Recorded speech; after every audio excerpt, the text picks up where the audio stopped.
Lo que vamos a hacer hoy es, a partir de lo que vimos un poco de Sicre, es seguir trabajando con la primera alianza, con lo que nos queda, que es importante también.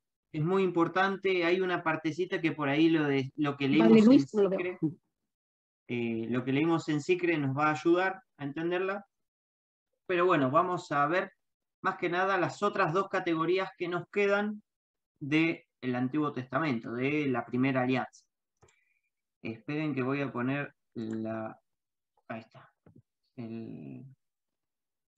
Para compartir pantalla. Esto. Bien, vamos a comenzar por ahora, y vamos a leer mucho la Biblia, así que les recomiendo que ya la tengan ahí lista para cualquier cita bíblica.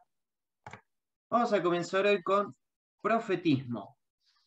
Los profetas, todas esas personas que nos aparecen en la Biblia, que está bien, uno hoy puede decir, y el profeta predecía cosas, ¿no? Casi como que adivinaba. Pero no, justamente el profeta, o profetizar, por lo menos para el profeta de Israel, no es adivinar sucesos futuros. No es que cerraba los ojos y tiraba un dardo y en la idea que cayera se predicaba eso. Al principio, sí, los profetas se asemejaron mucho a los profetas de los pueblos circundantes, pero después se fueron diferenciando y fueron adquiriendo un carácter más particular, que se asemeja mucho al de un predicador, ¿sí? Hay algunas características que nos van a ayudar a diferenciar profetas, o que nos dicen, sí, este es profeta al estilo de Israel, que uno de ellos es la vocación, o sea, es llamado por Dios. Esto también separa del resto, ¿no? Del resto de los profetas que podrían aparecer en Israel. Que claro, si no sos llamado por Dios, sos un falso profeta. Después, el profeta, además de ese llamado por Dios, tiene una vida muy intensa en cuanto a su religiosidad, a su conexión con ese Dios. Por eso habla en su nombre. Por eso escuchamos o leemos Así habla Yahvé, oráculo del Señor. El Señor se dirigió a mí en estos términos. Hay algunos, siempre los profetas van agregando como esos latillos, esas frases para decir, bueno, en lo que voy a decir ahora me lo dijo el de arriba. También tienen convicción de lo que dice es la voluntad de Dios. Están convencidísimos de eso, ya sea por cosas desagradables para el pueblo o cosas agradables. Bueno, a cada uno le tocó también sus cosas, ¿no? Es decir, en su momento, en su tiempo, en su contexto, pero siempre van en esta línea. Y también ahí podemos ver un poco que su misión no es la de adivinar, o sea, no es que el profeta entraba en un éxtasis así como estando dopado por brebajes, por humitos, por nada de eso, sino que lo que hace el profeta es leer la realidad. Yo, con los chicos de mis clases, que justamente tocamos así parte de la Biblia, y cuando hablamos de profeta le digo, a ver, es muy sencillo. Nosotros, si vemos la naturaleza hoy en día, sabemos que si seguimos por acá, si seguimos contaminando, si seguimos tirando basura y que esto y aquello, sabemos que la vida va a ser imposible dentro de unos años. Entonces ahí demostramos que no es adivinar cosas. O sea, si leemos la realidad, es fácil predecir qué puede pasar si seguimos por este camino. Si cambiamos el rumbo, si cambiamos algunas cosas, va a ser otro resultado el que nos toque. Entonces, lo que hace el profeta es eso, leer la realidad, leer los signos de los tiempos y transmitir a partir de eso el mensaje de Dios. ¿Me voy explicando hasta acá? Sí, Perfecto. está bien, está bien. Excelente. Los temas que generalmente tocan los profetas son Dios, o sea, es hablar sobre Dios, la imagen de Dios, que también se asemeja mucho a la imagen de Jesús, porque encontramos relatos en las que lo presentan a Dios como un padre, el padre de Israel, el que lo guía como un niño, el que lo cuida como un niño.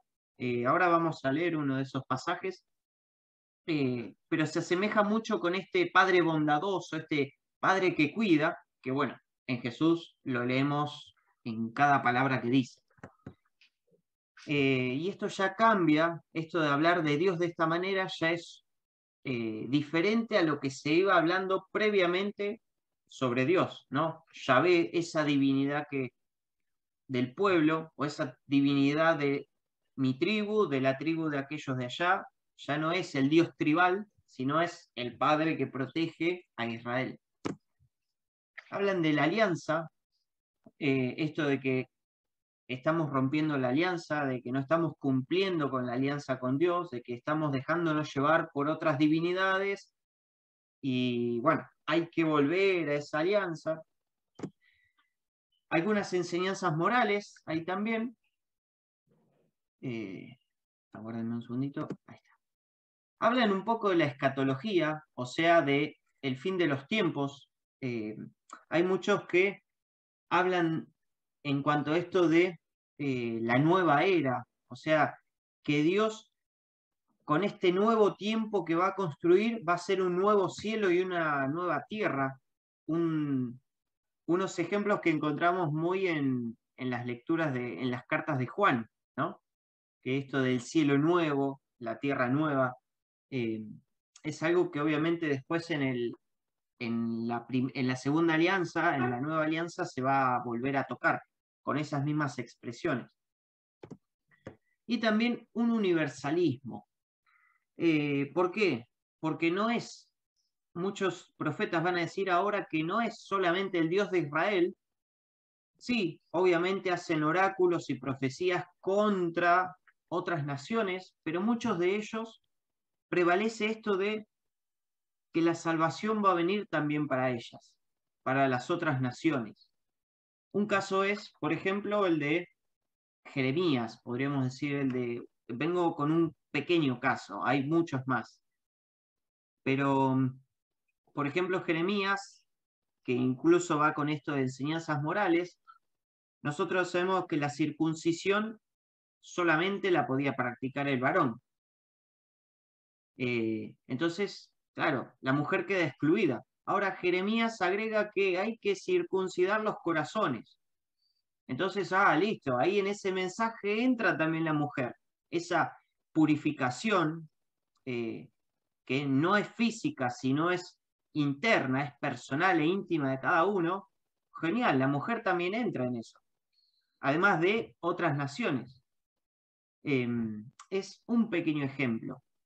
Ahora con esto del ejemplo que yo les decía de Dios, quiero que vayamos a Oseas, al libro de Oseas, el profeta, déjeme que lo ubique, y ahí les voy a decir la cita bíblica.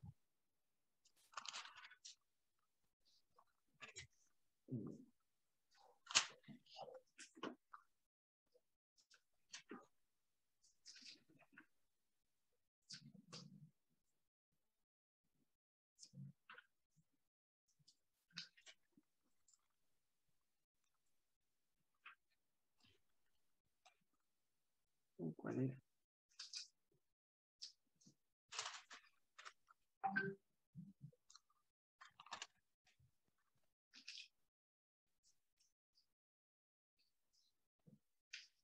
No sé.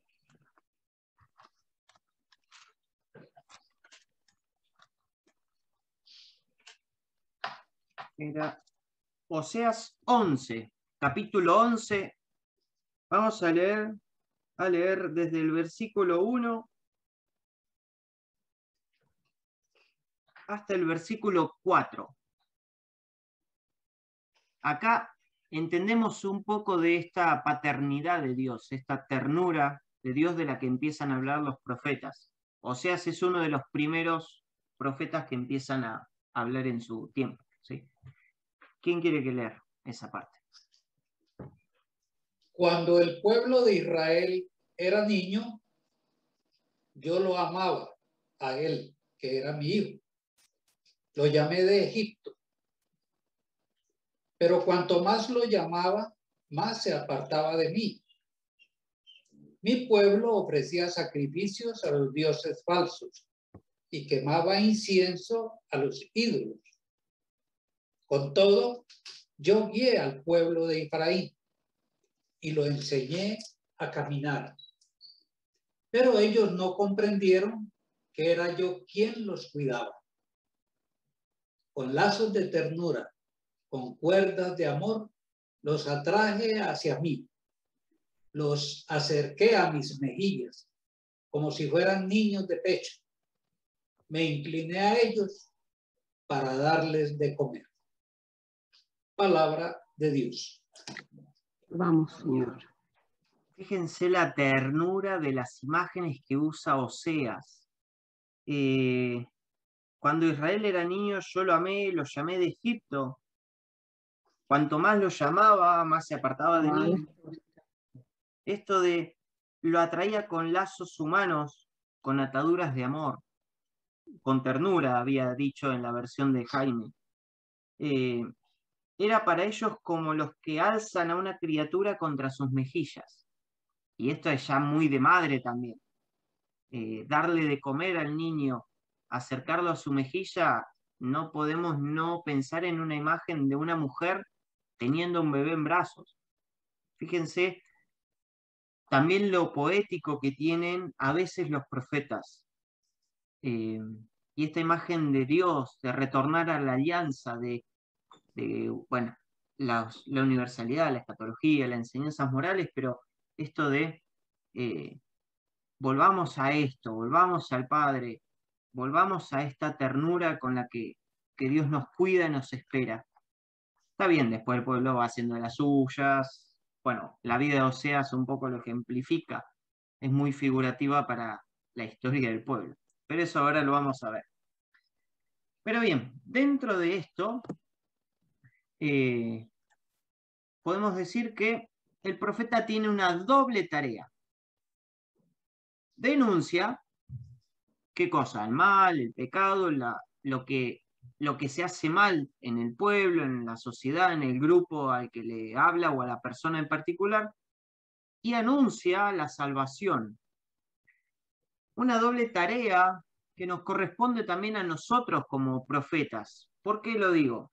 Porque nosotros por el bautismo no solamente tenemos tres funciones: sacerdotal, o sea, rendir culto a Dios; reyes, somos miembros de su reino; y profeta, somos profetas por el bautismo. Y nos corresponde esto mismo, denunciar y anunciar la salvación.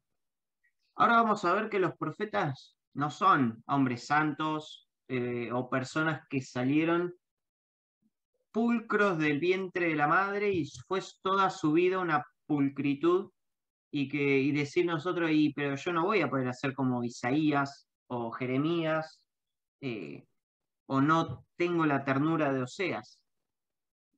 Tranqui, porque ahora vamos a ver que hay cada profeta que se manda cada cosa o que le pasa cada cosa, que sí, vos decís, o sea, si ya te resultó interesante la primera alianza gracias a Sicre, ahora con la vida de cada uno y el llamado de cada uno, o sea, te va a volver más interesante todavía. Por eso vamos a ver las vocaciones.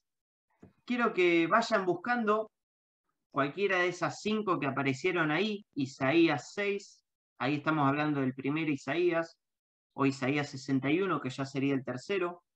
Jeremías, Amós, Ezequiel, cualquiera de esas 5. Y ya se la van teniendo. Ezequiel tengo. Dale, comenzamos con Ezequiel. Espera. Porque claro, Ezequiel ahí Sí. estamos hablando de capítulos. Capítulo 1 al 3 iba a ser demasiado largo. Lo que vamos... Bien. Isaías 6. Bien, vamos a ver con Ezequiel. Ezequiel, vos que lo tenés, Lucre, vamos a ir Sí. a Ezequiel capítulo 3. Sí. Sí. ¿Lo lea todo? No. Versículo del 1 al 3. Del 1 al 3. Inclusive, ¿no es cierto? Sí. Sí. Él me dijo, hijo de hombre, como lo que tienes delante, come este rollo y ve a hablar a los israelitas. Yo abrí mi boca y él me hizo comer ese rollo. Después me dijo, hijo de hombre, alimenta tu vientre y llena tus entrañas con este libro que yo te doy. Yo lo comí y era en mi boca dulce como la miel. Bien. Este relato que hace Ezequiel es dentro de una visión que él está teniendo. Ahora después vamos a profundizar un poquito más en él. Pero Ezequiel cuenta esto, de que en la visión, él tiene una visión y Dios le da de comer un rollo.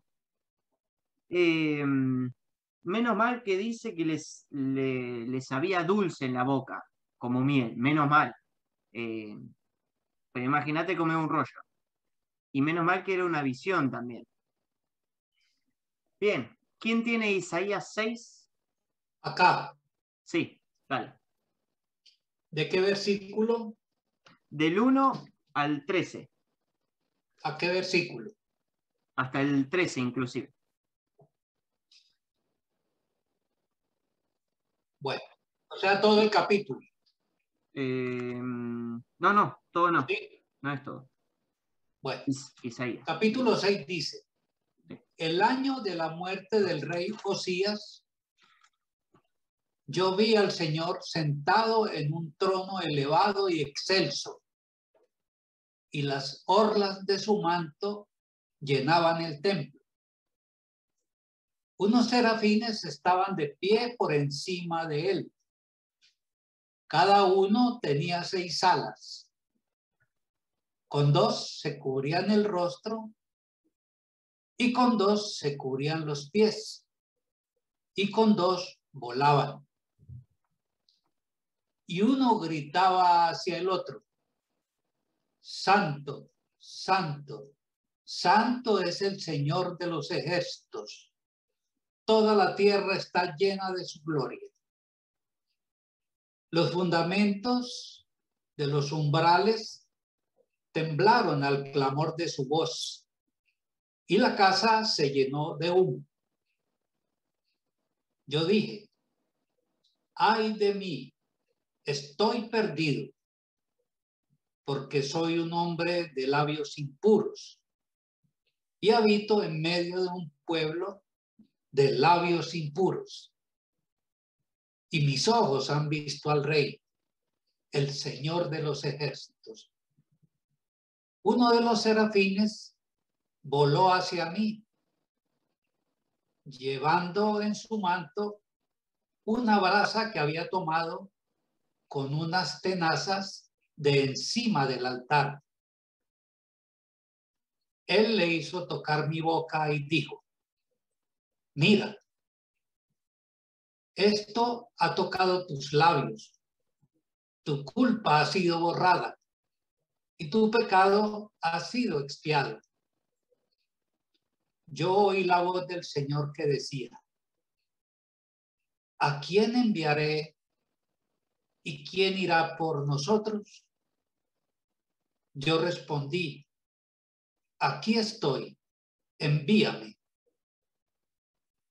Ve, me dijo, tú dirás a este pueblo, escuchen, sí, pero sin entender. Miren bien, pero sin comprender. Embota el corazón de este pueblo, endurece sus labios y cierra sus ojos.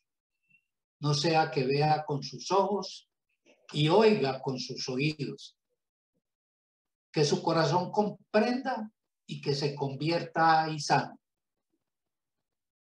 Yo dije, ¿hasta cuándo, Señor? Él respondió, hasta que las ciudades queden devastadas, sin habitantes, hasta que las casas estén sin un hombre y el suelo devastado sea una desolación. Bien, hasta ahí. Vamos a llegar hasta ahí. ¿Hasta ahí? Sí, vamos a hacerlo hasta ahí. Gracias, Jaime. Bien, fíjense, esta es una de las vocaciones, otra vocación más que tenemos. No todos los profetas muestran su vocación, pero Isaías cuenta la suya. Aparece como una especie de visión, ¿no? Menos mal, porque imagínense tocar con los labios una brasa. ¿Cómo te queda la boca? Bueno, no sé, elijan entre comerse un rollo que tiene sabor dulce y besar una brasa, elijan ustedes. Yo elijo el rollo. Yo también. Yo también. Bien. Fíjense que incluso hasta él está ahí, bien, muy generoso. Isaías escucha a Dios Ponemos diciendo... un poquito de mayonesa, mostaza. Bueno, sí. Nos mojamos un poco. Fíjense que Isaías dice ahí también esto, de que el Señor pregunta a quién enviaré, quién irá por nosotros. Isaías se manda. Este parece que, no sé si fue llamado, sino que se hizo llamar. Pero bueno, este es otro ejemplo de las vocaciones proféticas. ¿Quién tiene Jeremías? Ese es uno de mis favoritos. Dale, Ana. Yo justo lo tengo acá marcado. No Cualquiera. sé si alguien más lo tenía. Ana, ¿vos lo tenías también? Sí, sí. Dice quiera del leer. 4 al 10. Eso. La palabra del Señor llegó a mí en estos términos. Antes de formarte en el vientre materno, yo te conocía. Antes de que salieras del seno, yo te había consagrado. Te había constituido profeta para las naciones. Yo respondí, Señor, mira que no sé hablar, porque soy demasiado joven. El Señor me dijo, no digas, soy demasiado joven, porque tú irás a donde yo te envíe y dirás todo lo que yo te ordene. No temas delante de ellos, porque yo estoy contigo para librarte, oráculo del Señor. El Señor extendió su mano, tocó mi boca y me dijo, yo pongo mis palabras en tu boca. Yo te establezco en este día sobre las naciones y sobre los reinos, para arrancar y derribar, para perder y demoler, para edificar y plantar. Palabra de Dios. Ya lo vamos, Señor. Perfecto. Bueno, entonces igualmente prefiero ahora sí la mano de Dios sobre mi boca antes que comerme un rollo. Elija cada uno su vocación o cómo quiere recibirla. Pero bien, fíjense esto. Jeremías, que incluso también tiene esta fórmula del llamado, ¿no? Del llamado de vocación, que se repite en otras partes, con otras personas, en toda la Biblia. Por ejemplo, con Moisés, con María también se va a repetir esta fórmula de, bien, Dios se contacta con esa persona, la llama, la invita, le dice lo que va a hacer, lo que tiene pensado para esa persona, y la persona presenta una objeción. Bueno, Moisés va a decir que cómo le va a hablar al faraón, que acaba de matar a alguien que bueno, le iban a querer matar. ¿Quién era él para hablar delante del faraón? María va a decir que no conoce varón, o no conoce sexualmente a un varón, y Jeremías nos dice que es muy joven. Jeremías es de una familia sacerdotal y la vocación le llega a los 17 años. Claro, ¿qué va a ir un pibito de 17 años a arrancar y derribar a perder y demoler, edificar y plantar, a pararse adelante de los reyes o de los sacerdotes a decir, cambiemos las cosas que estamos haciendo. Le tocan la cabeza y anda, chiquito. Demasiado joven, sí, pero bueno, Dios invita. Invita y bueno, la persona, el ser humano en su limitación es la que responde. Puede poner su limitación como excusa o como trampolín. Eso va en cada uno después. Pero fíjense esto, ¿no? Esto que cada uno va teniendo sus cosas, su llamado, pero también sus miedos, su limitación. No son personas perfectas. ¿Quién tiene a Amós? Y después vamos al otro de Ezequiel.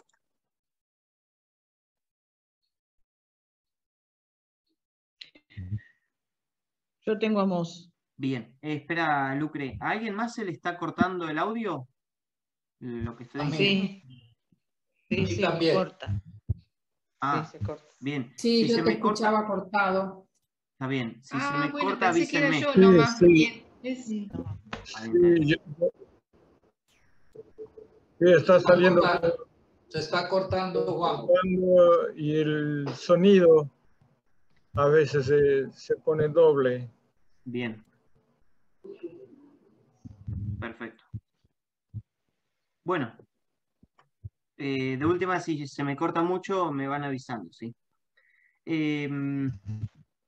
Estamos con Amós. Lucrecia, dale. Ahí se corta. Se está cortando. Sí. Ahí lo solucionó. Juan, Amós, se está cortando.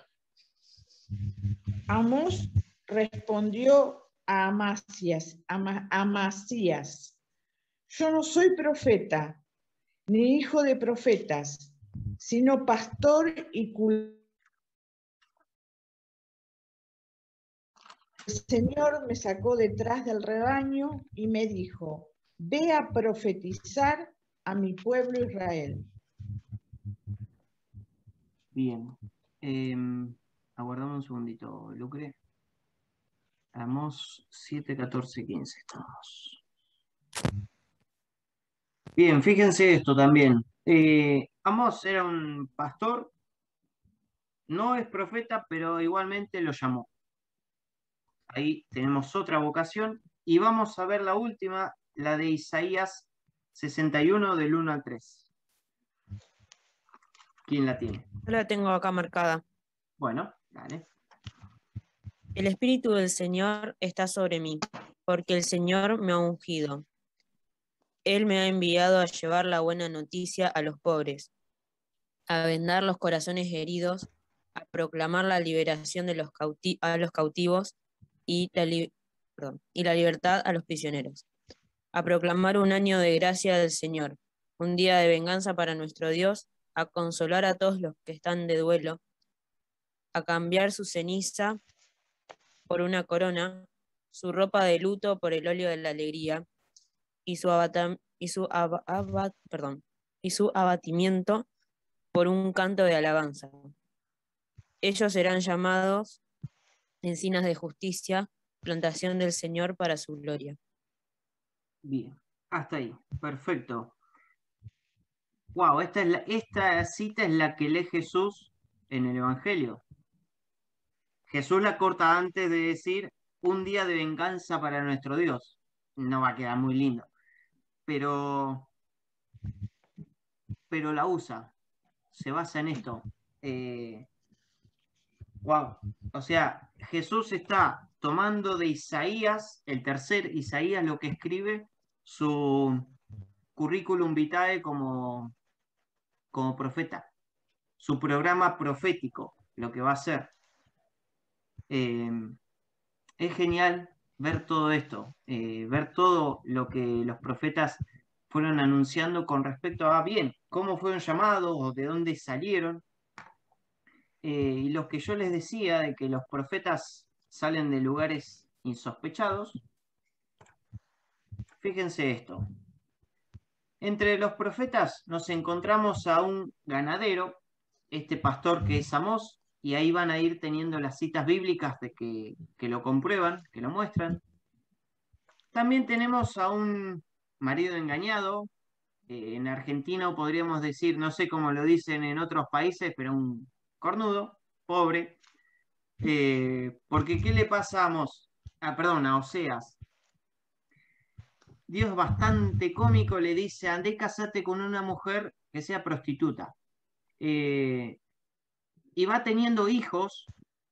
Esta mujer le va dando hijos a Oseas. Y encima Dios le dice, bien, este hijo que te nació se va a llamar así porque desobedecieron a mi pueblo. O se va a llamar de esta manera porque ya no son mi pueblo. También lindos nombres le elige Dios a los hijos de Oseas. Pero ¿qué es lo que muestra Oseas a partir de su vida? De que Jesús también es, que Dios también está en alianza con un pueblo infiel, con un pueblo que se va por ahí con otros dioses, con otras divinidades, siendo que Dios es ese varón que espera, que busca al pueblo, que lo perdona a pesar de sus infidelidades. Ese es el ejemplo que nos da Oseas desde su vida, ¿no? También tenemos un hijo del negro, no para ir discriminando, pero ahora vamos a ver por qué hijo del negro. Sofonías sería. Isaías, que en el capítulo 20, versículos 2 y 3, vemos que se tiene que desnudar, por eso un poeta nudista. Tenemos un mudo, Ezequiel, ante la visión que tiene, le produce tanto, le impacta tanto que se queda mudo, se queda encerrado en su casa, no sale, se queda acostado, y después en esa mudez también empieza a gesticular, y no gesticular, a hacer mímica con cosas que tiene ahí. ¿Por qué? Porque le tocaba profetizar la segunda caída de Jerusalén y la destrucción del templo. Eso es lo que le pasaba. Entonces, ¿cómo no se va a quedar mudo ante tal noticia? Y eso lo tenía que anunciar. Entonces, como puede, agarra un ladrillo, empieza a escribir Jerusalén, que es ahí, después empieza a mostrar con otros objetos que son las tropas enemigas. Léanlo porque van a ver lo que le pasa al pobre de Ezequiel o cómo trata de, en su impacto y en su mudez, tratar de explicar su visión. Tenemos un predicador forzado. El pobre de Jonás no quería ir a profetizar. Lo llaman y no quería hacer, incluso se toma un barco para escaparse de Dios para otro lado. Y en toda su experiencia va mostrando un poco de esto del mensaje universal, pero él sigue cabeza dura tratando de escaparse. O por ejemplo, vieron que hay una parte, creo que se lee en las misas, que dice que Jonás tenía que evangelizar en Nínive, que era una ciudad que se tardaba 3 días en circularla toda, en recorrer toda la ciudad. Se tardaban 3 días. Jonás solo lo hace en una, pero tiene tal éxito que hasta la gente de Nínive convierte o purifica a los animales mismos. Es un poco una sátira a este nacionalismo que tenía el judío, ¿no? ¿Me voy explicando? ¿Sí? Bien. Después también tenemos un sacerdote depresivo, recordando a Jeremías, que incluso Jeremías le dice a Dios en esa etapa: maldito el día en que nací, maldita mi madre, maldita la persona que le dio la felicidad de mi papá y le dijo, tenés un varón, maldito él, y ojalá que lo invadan las tropas y eso. Eso después lo pueden ir leyendo tranquilos, no es necesario que los busquen ahora. Pero Jeremías hasta atenta con el día de su nacimiento, o sea, se pone en contra del regalo más valioso de Dios, que es la vida, en esto de, bien, la dificultad que tiene para profetizar. Que eso también, muchos profetas han tenido dificultades. Jeremías casi se muere, lo tiraron en un pozo, se lo olvidaron, lo rescata uno de sus discípulos. Incluso depresivo está bien la palabra, porque si ustedes se meten en internet y buscan personajes bíblicos que tuvieron depresión, ahí les explica todo desde la psicología por qué entra en depresión. Un domador de leones, Daniel, digo domador de forma cómica porque a Daniel lo tiran en una fosa con leones y el rey muy tranquilo se va a dormir y al día siguiente ve que los leones no se lo comieron y él estaba ahí entre ellos como si nada. Así que tenemos un montón de personas y profetas para ver lo que les pasa, y fíjense que no son santos, son personas llamadas a dar un mensaje desde su humanidad. ¿Me van siguiendo hasta acá? ¿Sí? ¿Me expliqué? Sí. Perfecto. Una pregunta, Juan. Sí, pregunta. Cuando colocas dentro de esa lista a Sofonías 1:1, leyendo yo el texto, tú colocas allí hijo de negro. ¿Por qué no me explicas eso, porfa? Bien, eso voy a explicar, porque Sofonías también, como un profeta, la ligó bastante. O sea, la ligó bastante, ahora vamos a ver bien por qué. Lo tengo preparado. ¿Por qué hijo de negro puse ahí? Primero, ubiquémonos que Sofonías escribe entre el 640 y... tiene su actividad profética dentro de 10 años. Entre el 40 y el 30 del siglo 7 a.C. Acá estamos cerca de la reforma de Josías, esa que leímos en lo de Sicre. Bien, la reforma de Josías, que es en el 622.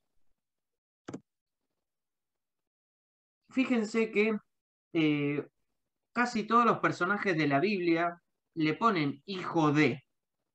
¿Para qué? Obviamente porque para saber de dónde viene su ascendencia, quién fue su padre, su familia.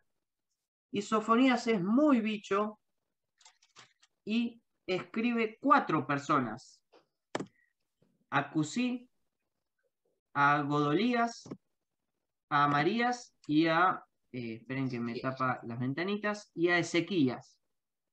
O sea, papá, abuelo, bisabuelo y tatarabuelo. ¿Por qué escribe 4 personas? Por esta razón.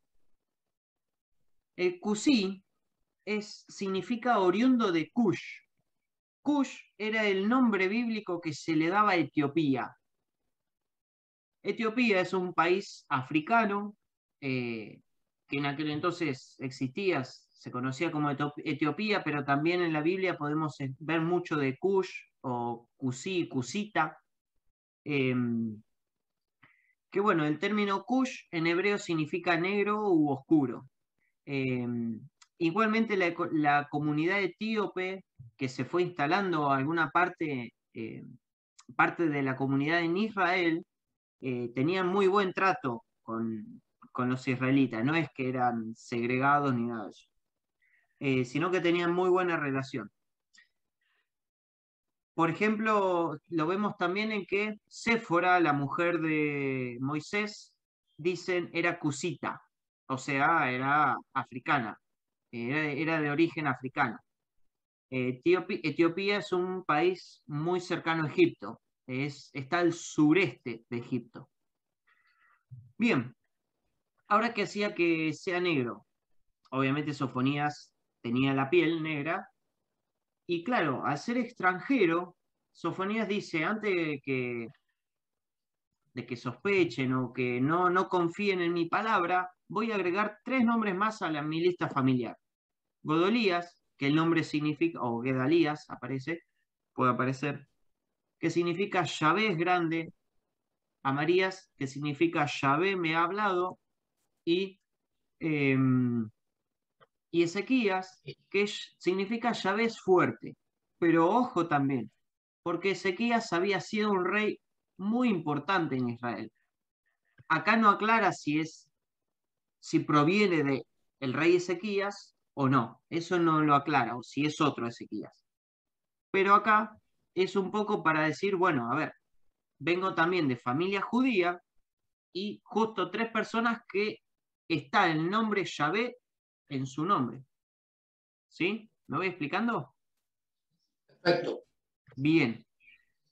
Ahora, y Sofonías, sí, lo vimos recién en la Biblia, pero claro, ¿qué es lo que pasa? No se escucha mucho en la comunidad cristiana. ¿Por qué? Ahí lo voy a leer esto, no, perdón. Ahí voy a leerles esto. En la reforma del 622 que da con Josías, fue posible gracias a toda la predicación que hizo entre el 40 y el 30 Sofonías. ¿Por qué? Porque su predicación iba por el lado de la justicia social, de empezar a cambiar, de dejar los ídolos, de retornar a la alianza, cosa que el pueblo estaba muy separado de lo que era la alianza original. Su prédica fue tan fantástica que logró hacer reaccionar no solo a la clase dirigente, sino también a la gente de la capital, siempre reacia e indolente al cambio. Esto lo convierte en un genio religioso, profético, y es uno de los profetas que más influyó en la marcha de la historia de Israel. Hasta influyó en que se escribiera, bueno, como vimos, el Deuteronomio, o no el Deuteronomio, la tradición deuteronomista. Esto de cuando encontraron en el templo los rollos, y ¿de dónde es esto? Y bueno, vamos a empezar a escribir de nuestras tradiciones. Pero claro, ¿qué es lo que pasa? Cuando encontraron esos rollos, cuando Josías, el rey Josías en el 28, dice, vamos a empezar a destruir los templos a otros ídolos y el templo nuestro vamos a sacarle todas las divinidades de adentro y empezar a purificarlo, el pueblo reaccionó con agrado, y más que nada con esta reforma del 622, gracias al trabajo de Sofonías, gracias a toda esta prédica que él tiene, que, que promovía al pueblo al cambio. Entonces eso facilitó mucho la reforma. Ahora, ¿qué es lo que pasa? Hoy nadie lo conoce a Sofonías. Su nombre quedó relegado al olvido. La nueva alianza nunca lo cita, como hace por ahí sí con otros profetas. Los santos padres no lo estudiaron, ni siquiera lo mencionan. En las misas tampoco se lee, y casi nadie lee el libro de Sofonías. Pero bueno, este hijo de negro, Sofonías, sigue invitándonos a hacer lo que él hizo, creer que la sociedad puede cambiar, creer que un mundo nuevo es posible, creer que las reformas necesarias aparecerán aún cuando uno desaparezca, como pasó con Sofonías. Porque ahí en lo de Sicre leímos que fueron a preguntarle a la profetisa Julda, o Julda creo que era. ¿Qué? Pero Sofonías no estaba y posiblemente había muerto para ese entonces. Pero no aparece, o sea, o no acuden a él a decirle, bien, ¿qué hacemos con estos rollos? Así que bueno, por eso lo quise agregar, ¿no? Para no olvidarlo, para ver lo importante que es y bueno, ver un poco de esto del profeta negro. Bien, bueno, con Ezequiel también ya lo trabajamos, ya un poco lo expliqué. Él es sacerdote y le toca estar deportado y estando en Babilonia, en Tel Aviv, que no es el Tel Aviv con B corta de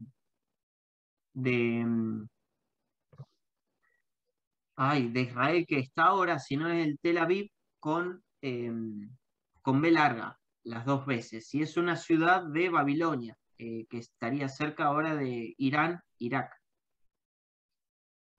Pero bueno, fíjense que justamente le toca dar un mensaje desgraciado para la gente que ya estaba en Babilonia, diciéndole que el templo y la ciudad iban a ser destruidos.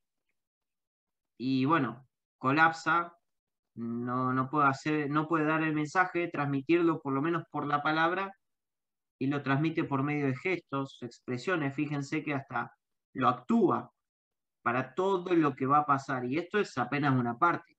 Lean el libro de Ezequiel y van a ver todo lo que pasa. Pero bueno, justamente le tocó dar una mala noticia a las personas que estaban en Babilonia, pensando que pronto iban a volver. No, esto se va a hacer más largo y va a ser peor. El templo nos lo van a destruir. ¿Queda claro? Con lo de Ezequiel, perdón. Está bien. Perfecto. ¿Alguna pregunta hasta acá sobre los profetas?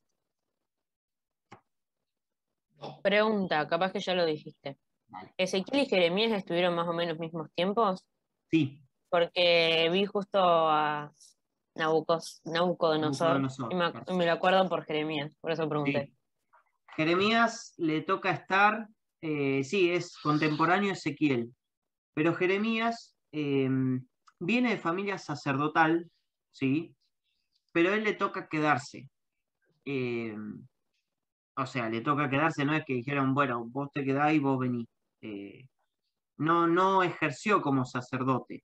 Sí, tenía el privilegio de venir de una familia sacerdotal, pero desde los 17 años se dedicó a ser profeta. Y su vida fue bastante trágica, pero bueno, al pueblo que quedaba en Israel, el pueblo que fue quedando a partir de la deportación de esto del destierro, y se quedó y acompañó como pudo. Y desde su humildad, desde su ser, que incluso tenemos las lamentaciones de Jeremías, que habla de toda esta tragedia, tenemos el libro de Baruch, que es un discípulo de él, que escribe, que sí, Jeremías es contemporáneo con Ezequiel. Esto es más que nada, a ver, no es que vamos a ver cada profeta o cada particularidad de ellos. Yo tengo un archivo armado, a ver, esperen que se los muestro.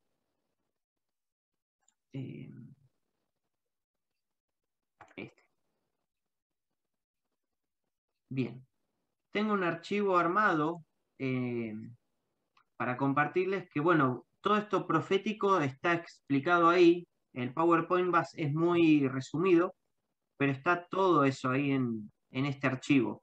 Incluso van a ver que están todos los profetas catalogados, o sea, como se los clasifica, en preexílicos, posexílicos y postexílicos. Y cada uno ahí te va a explicar de lo que va diciendo, lo que va denunciando, lo que va anunciando, lo que va haciendo en su actividad profética, sobre qué habla, ¿sí? Incluso está dividido Isaías, que bueno, Isaías está en las tres partes, el libro de Isaías. Bueno, Daniel, Ageo, Zacarías, todo está detallado en ese documento que después, al finalizar esto, se los comparto. Bien. Anchi, Sí. a mí como un comentario, ¿no? De todo lo que vas diciendo y lo que me surge a mí de pensarnos en este tiempo, ¿no? La primera cosa, la primera cosa es que toda la literatura que se escribió, la literatura bíblica que se escribió en torno a las experiencias de exilio. Y vos recién decías, bueno, tuvo la visión desgraciada de ver el templo destruido y demás, ¿no? Que bueno, a nosotros, bueno, la escuchamos desde nuestra mentalidad en el 2021 y también un poco como no muy apegados a las grandes estructuras. Entonces que se destruya un templo, por ahí no nos suena mucho, ¿no? Pero para ellos que se quedaran sin templo, sin tierra y sin sin su Dios, era como quedarse en la nada misma, sin ninguna identidad como nación y sin nada que les diera fuerza o sentido a la vida. Entonces era destruirlos, era como que no sé, destruirlos, ¿no? Dejarlos sin nada. Y sin embargo, en esa nada misma se producen los escritos, un montón de literatura bíblica, ¿no? Muchos de nuestros libros que tenemos en la Primera Alianza están escritos en ese momento. Y libros hermosos, ¿no? Entonces como que me hace pensar a mí, bueno, en nuestros exilios personales, ¿no? Cada uno tiene lo suyo.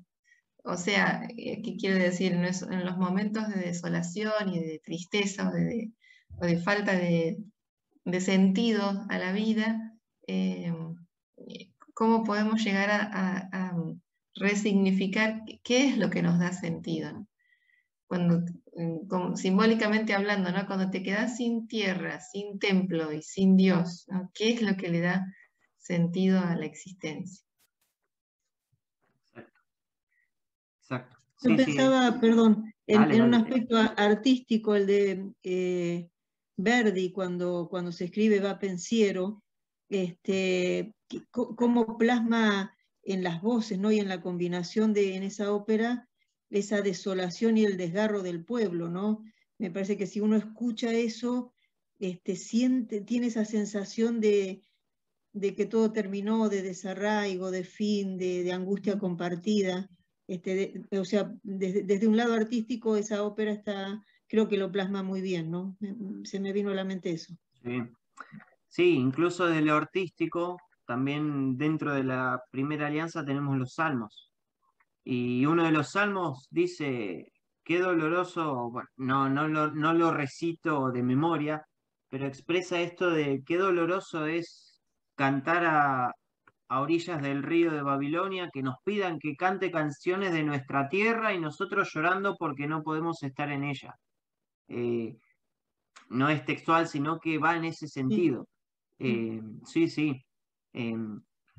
Por eso, el texto bíblico no solamente que es un texto religioso, sino que es poético también. Hay mucha poesía. No encerrado en esto de la rímica y la rítmica, sino que es poesía en lo que se escribe, en la metáfora, en la alegoría, cómo cada ser humano, cómo cada escritor puso como pudo lo que Dios le decía en ese momento, lo que su corazón le decía en ese momento, y cómo expresar esto de, bien, o me siento apartado de Dios, o qué castigo tener que estar en tierra extranjera y no en la mía, qué alegría haber vuelto a la tierra prometida. Cada uno lo va escribiendo desde su expresión, desde lo que su cabeza le puede dar. Eso es lo lindo también de lo que decía Adri la otra vez, de que hay dos autores en la Biblia, Dios y la persona.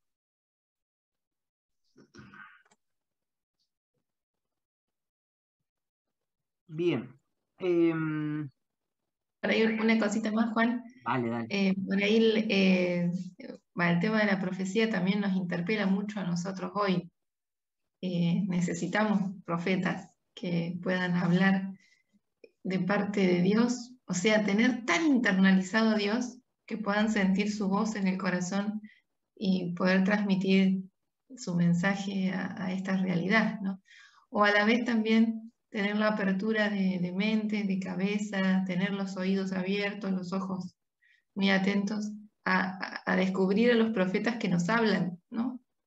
Las dos cosas, ¿no? Uno, ser profeta para los demás y a la vez poder reconocer a los profetas actuales que hablan palabra de Dios, ¿no? Que no nos pase como los contemporáneos de Jesús que se perdieron de poderlo escuchar, ¿no? Y de descubrir. Exacto. Juan José. Sí, Jaime. A propósito de lo que comenta Adri, yo quiero preguntar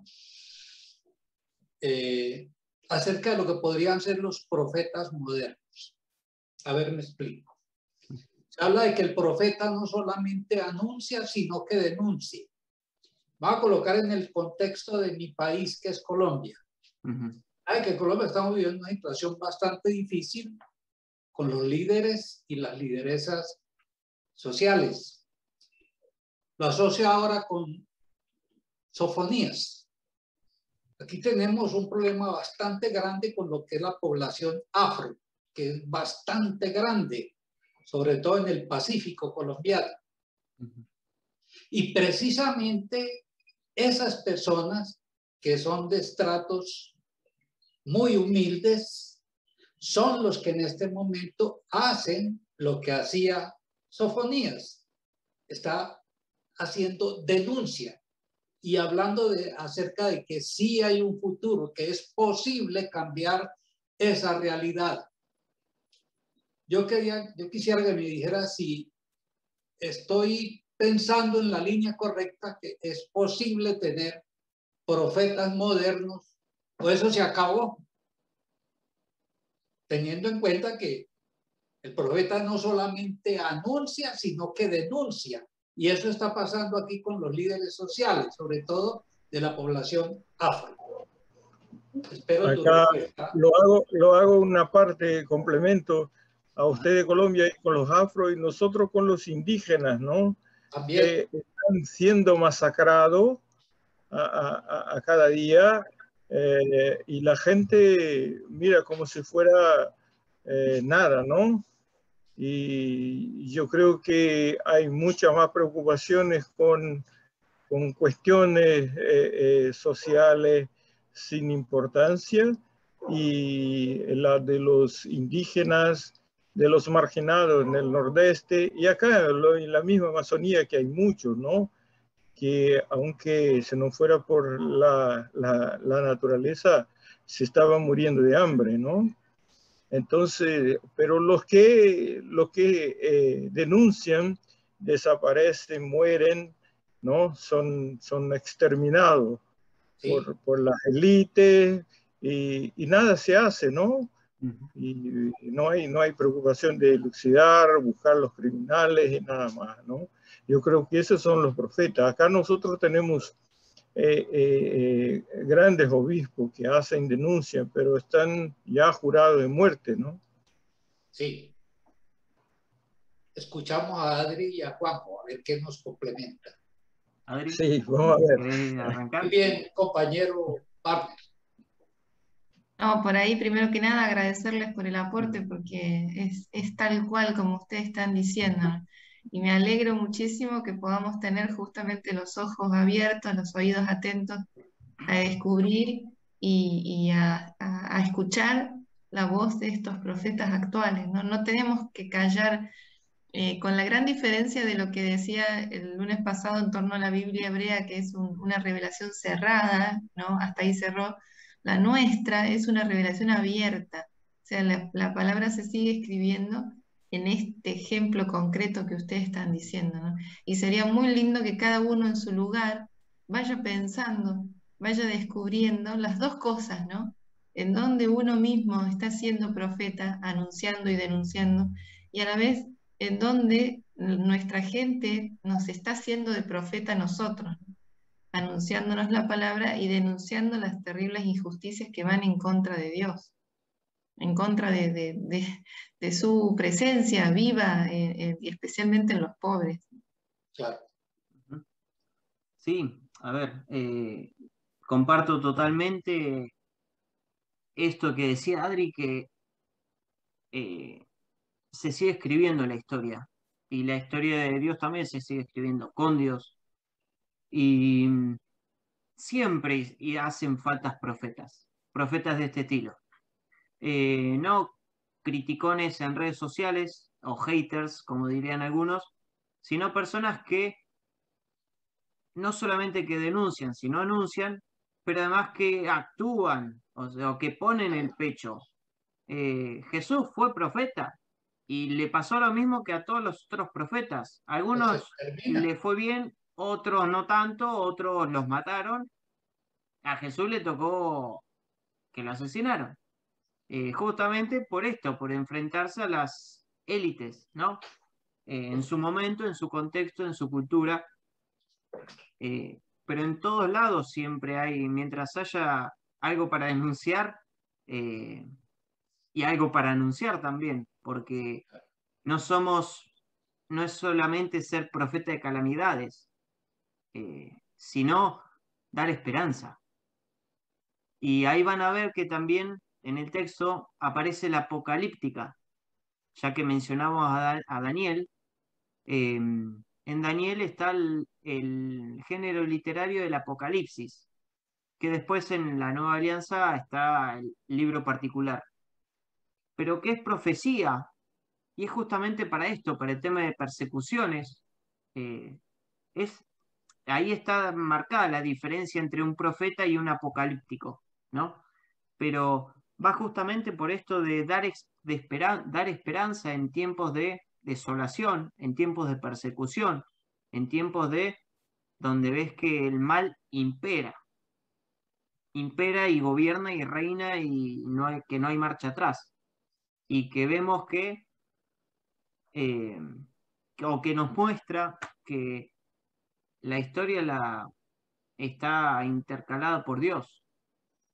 Y que también sería muy infantil decir, pero Dios no hace nada.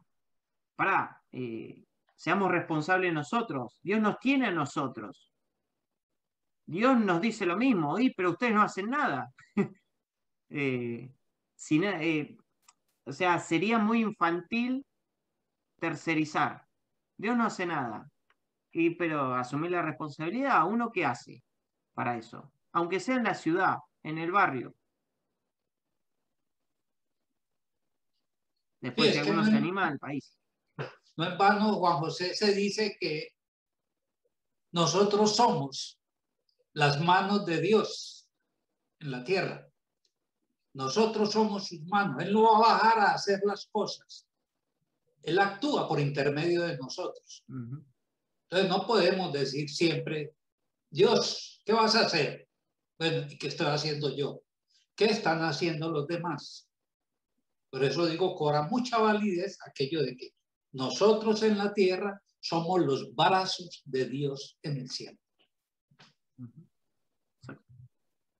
Es así. Es así. Una cosita más que me nace de compartir, y ya me quedo callada, es que junto con el tema de la profecía está esto, que vos fue lo primerito que dijiste, Juanchi, cuando arrancaste, este tema tan lindo que la Biblia nos invita a pensar siempre, ¿no? A recordar, a revitalizar, que es el de la vocación, ¿no? No hay profecía sin vocación.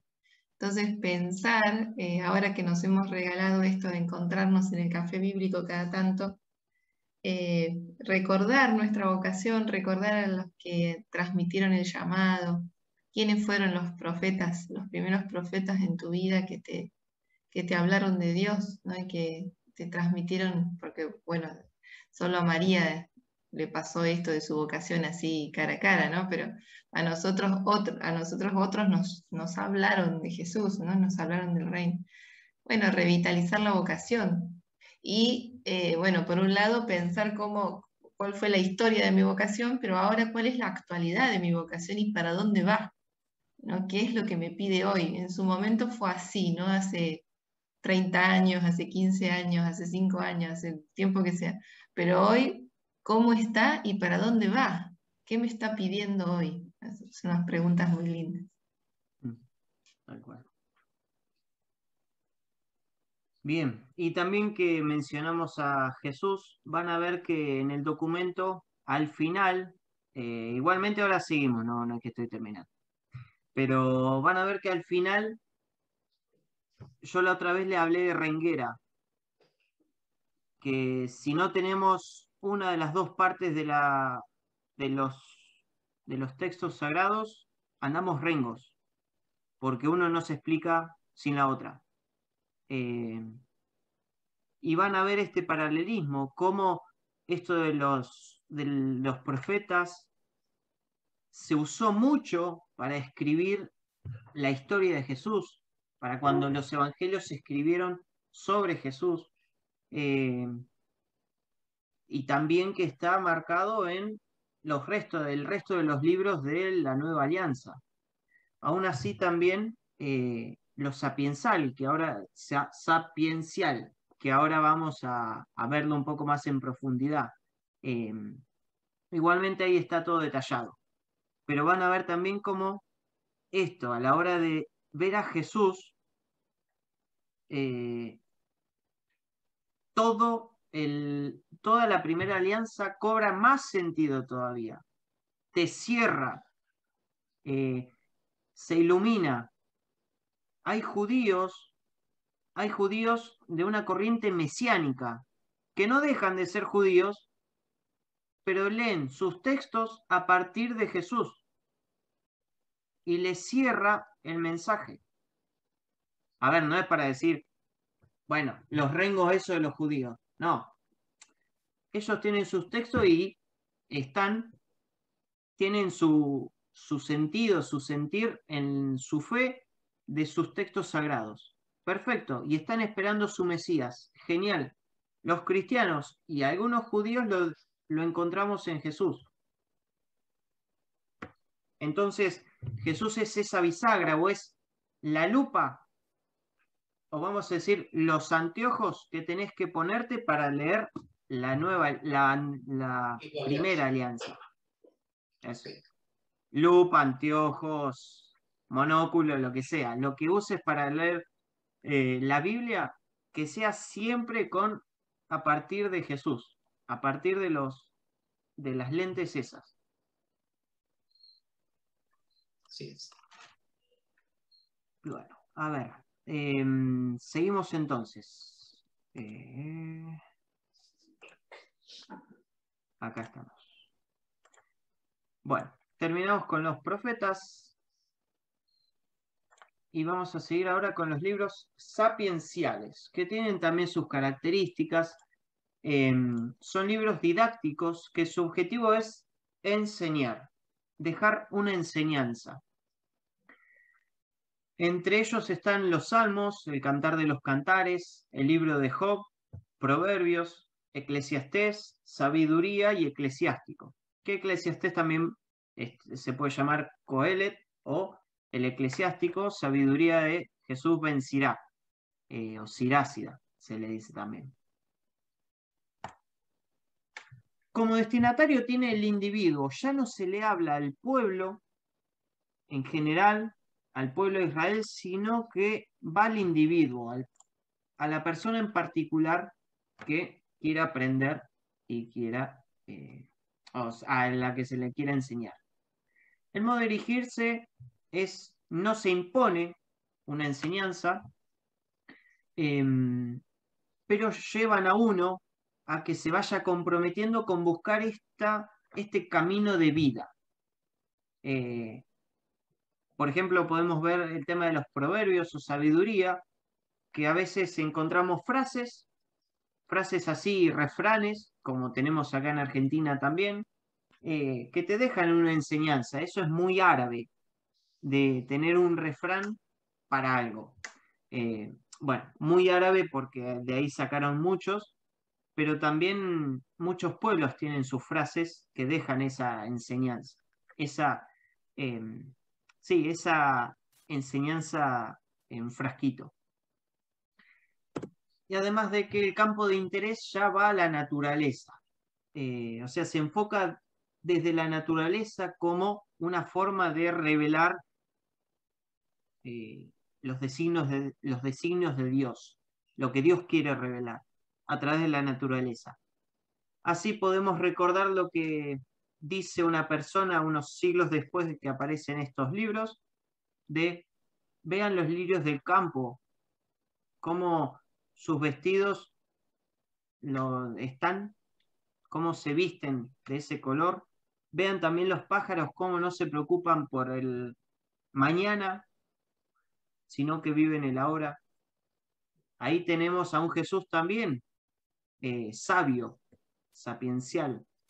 Un Jesús que también usa esta técnica, y lo vemos en sus parábolas, en esas frases cortitas que él usa donde deja enseñanza.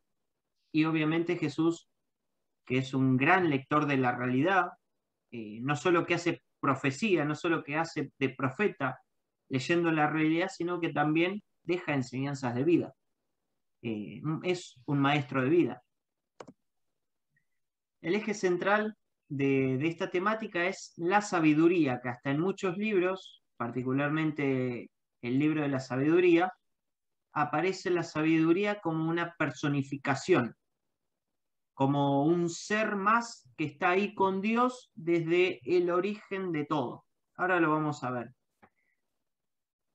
Son muchas las palabras que equivalen a este término, que se usan en relación a la sabiduría, que acompañan o sustituyen. Instrucción, habilidad, inteligencia, reflexión, doctrina, justicia, equidad, temor de Dios.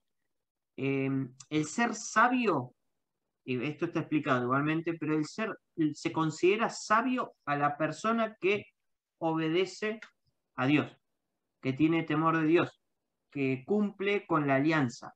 Por eso se habla mucho de sabio y necio, que incluso también Jesús creo que usa la palabra esa de necio. Abarca desde poder hacer cosas y tener una cultura, hasta saber ser una persona y crecer como tal, pasando por acertar, a moverse en la vida y a comportarse con juicio y prudencia. Vamos a ver un ejemplo de esto en el poco tiempo que nos queda. Vamos a buscar Proverbios 8 del 23 al 30. El que lo tenga, comience a leer tranquilamente. Proverbios 8, ¿de qué? Del 23 al 30. Aquí está. Dice así. Yo fui formado desde la eternidad, desde el comienzo, antes de los orígenes de la tierra. Yo nací cuando no existían los abismos, cuando no había fuentes de agua caudalosas, antes que fueran cimentadas las montañas, antes que las colinas, yo nací. Cuando Él no había hecho aún la tierra, ni los espacios, ni los primeros elementos del mundo. Cuando Él afianzaba el cielo, yo estaba allí. Cuando trazaba el horizonte sobre el océano. Cuando condensaba las nubes en lo alto. Cuando infundía poder a las fuentes del océano.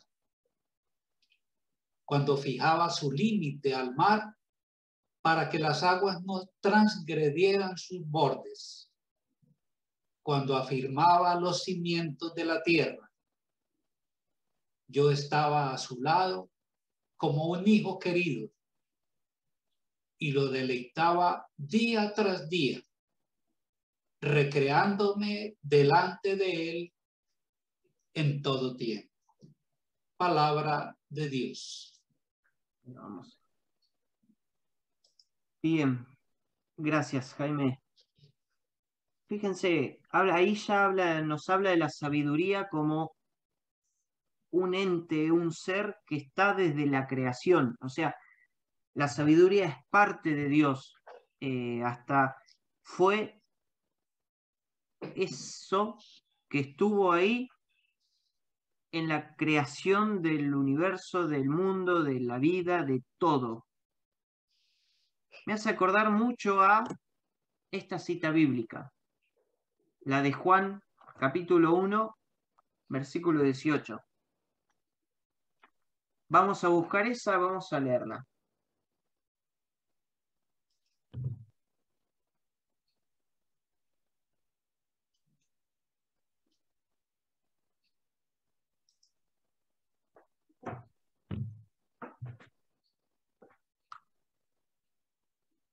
¿Quién encontró, Juan? ¿Juan qué?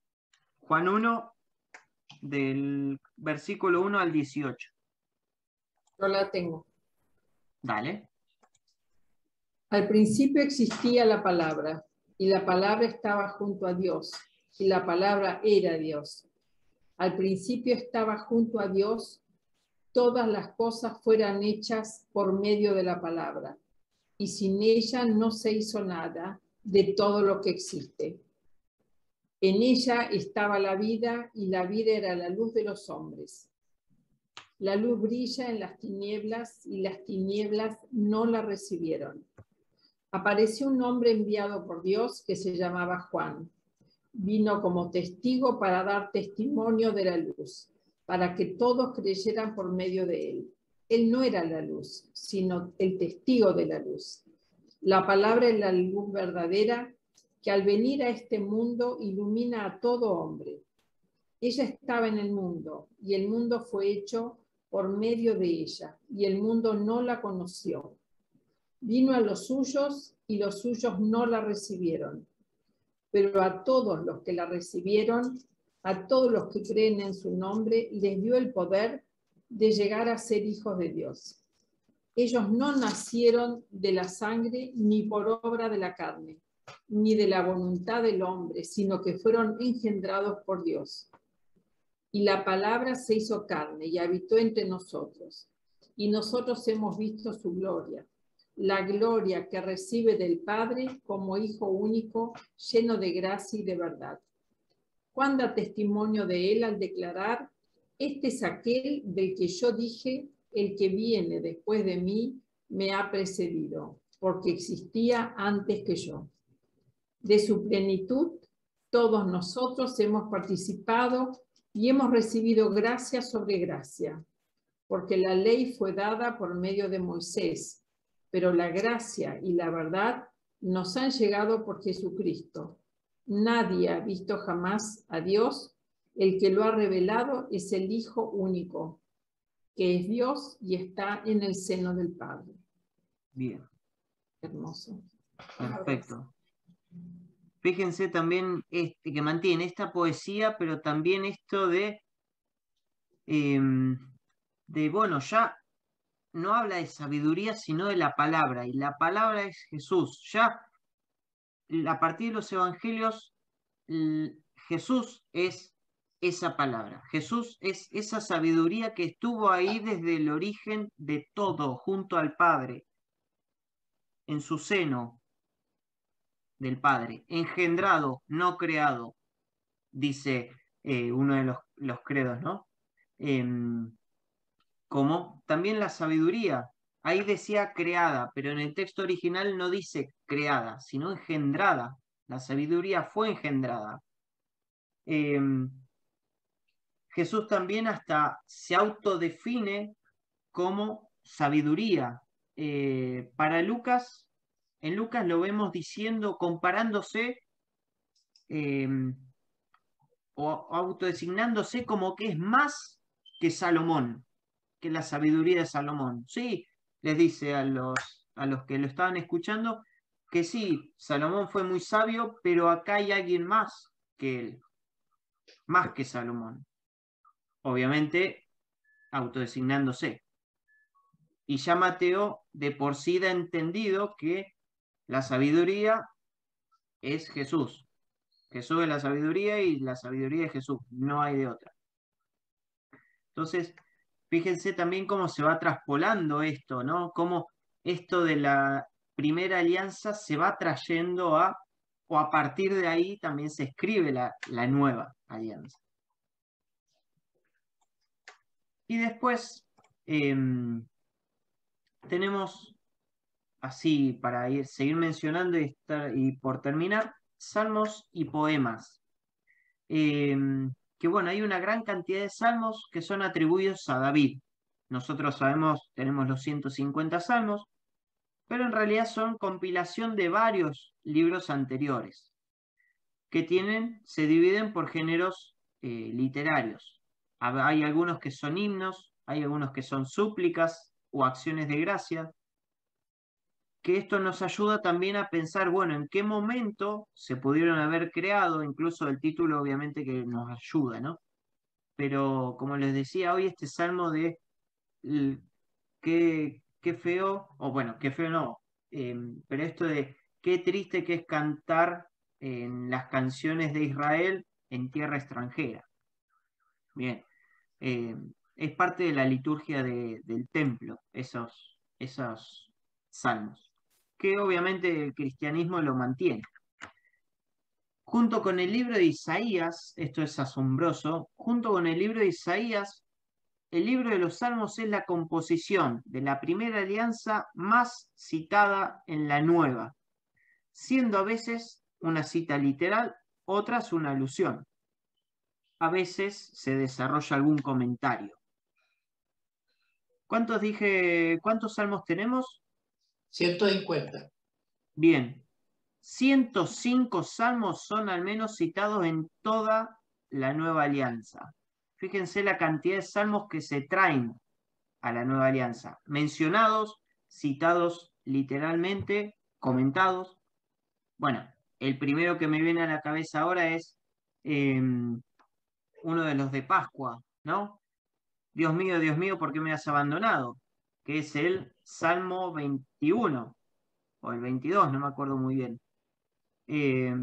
Pero que aún así en Pascua, en la pasión, muerte y resurrección de Jesús, en todo ese camino del Calvario, en todo ese padecimiento que él sufre, todos los evangelistas usan muchísimos salmos.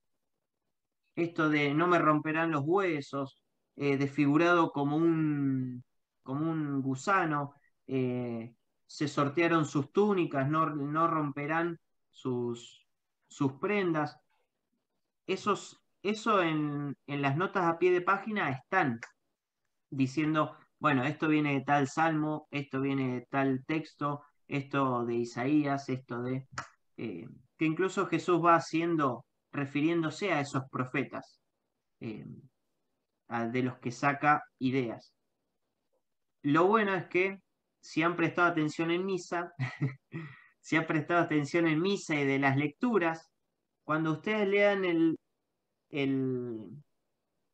la primera alianza, van a decir, esto se lee en los evangelios, o esta frase también la dice Jesús, o eso me pasó cuando me propuse leer toda la Biblia, que encontrás cosas que decís, claro, esto está en los evangelios, o esto lo dice tal, o esto lo dice tal otro. Ahí les pongo estos dos textos, no los vamos a leer ahora, pero el primero es el canto de Ana, que es un poema. Y el segundo, ese capaz que ya de memoria lo podemos saber, que es el Magnificat. Son esos paralelismos que hay en la Biblia, que el Magnificat es muy parecido y hasta podríamos decir que Lucas toma un poquito del cántico de Ana para hacer el Magnificat y ponerlo en boca de María. Y ojo, no solo en los evangelios hay poemas, sino que también van a ver con algunos ejemplos que les pongo, que Pablo también en sus cartas usa la poesía, la rítmica para expresar ideas. Bueno, y las otras cartas también. Y ni hablar de lo celebrativo que se vuelve el Apocalipsis. El libro del Apocalipsis, la revelación, hay cantos de júbilo de la victoria de Dios sobre el mal, de la victoria definitiva de Dios sobre la historia. Como ven, mucho de la primera alianza se trae o se usa para escribir también parte de la nueva alianza. Así que bueno, esto es una motivación más, como estuvo la otra vez, para invitarlos a leer esa parte bíblica que da miedo, pero que bueno, hay que hacerlo porque si no quedamos rencos. Y ahí realmente entendés todo.